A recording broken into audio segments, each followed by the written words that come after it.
सौरभ गुप्ता जी के सवाल पर मैं थी। लखनऊ से हैं सौरभ, और सौरभ पूछ रहे हैं कि मैंने पोस्ट ऑफिस की अलग अलग स्कीम जैसे सुकन्या समृद्धि योजना, पीपीएफ और एक मंथली इन्वेस्टमेंट स्कीम एमआईएस में निवेश किया है। जानना चाहता हूं कि क्या पोस्ट ऑफिस की ये सभी स्कीम टैक्स फ्री होती हैं? आरटीआर फॉर्म में क्या इनको दिखाना है मुझे या नहीं दिखाना है?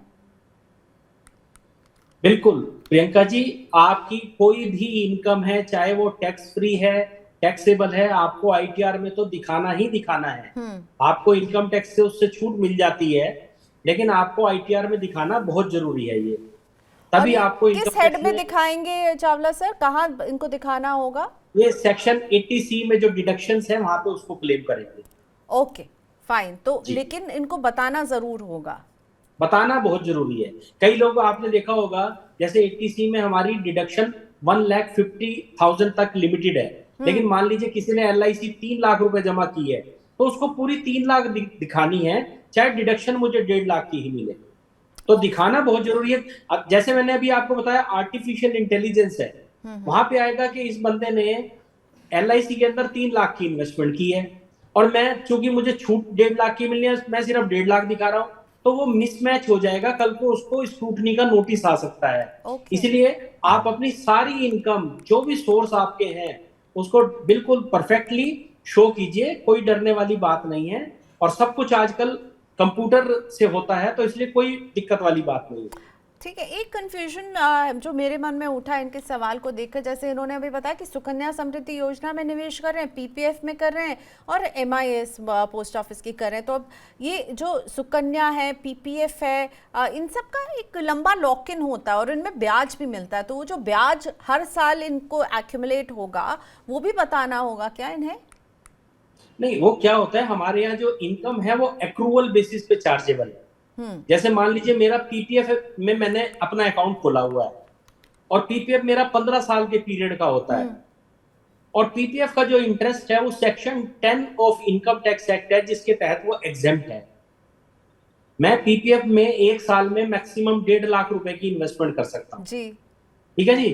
तो मेरे को अपनी इनकम फ्रॉम अदर सोर्सेज के अंदर ये डिस्क्लोज करना होगा कि मुझे ये पीपीएफ से इंटरेस्ट आया है, although that interest is exempt from tax.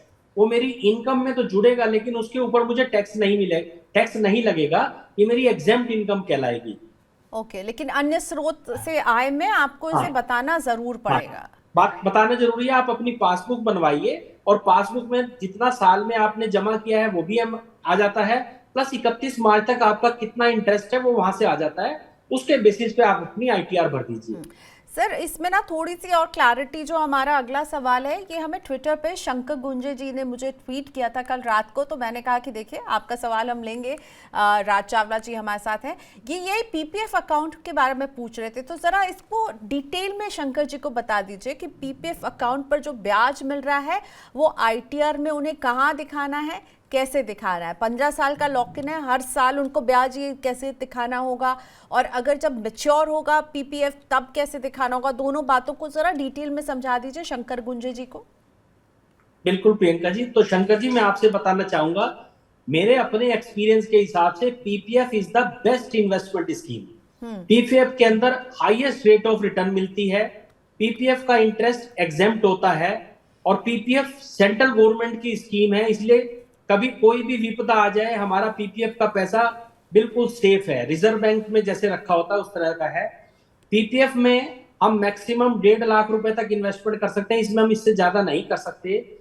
हमें सेक्शन 80C के तहत जो हमारी चैप्टर 6A की डिडक्शंस है, वहां पे मुझे 1.5 लाख रुपए तक इसकी एग्जेम्पशन मिलती है। पीपीएफ वाले हर साल मेरे इंटरेस्ट को एक्यूमुलेट करते हैं, कैलकुलेट करते हैं। पीपीएफ वाले मुझे पासबुक देते हैं, आप अपनी पासबुक को अपडेट कराइए, और जो पीपीएफ का आपको इंटरेस्ट आया है वो आपको अपने इनकम फ्रॉम अदर सोर्सेज में दिखाना है। Although this income is exempt from tax, इसके ऊपर कोई टैक्स नहीं है, क्योंकि section 10 of income tax act कहती है कि पीपीएफ का ब्याज पूरी तरह से कर मुक्त है, आपको कोई टैक्स नहीं लगेगा, लेकिन दिखाना जरूरी है। और 15 साल की ये स्कीम होती है, और आप इसमें हर साल जब पैसा जमा करते हैं तो ब्याज पे भी ब्याज मिलता है इसमें। और वो आपको जो इंटरेस्ट मिला है वो आपका एग्जेम्प्ट है।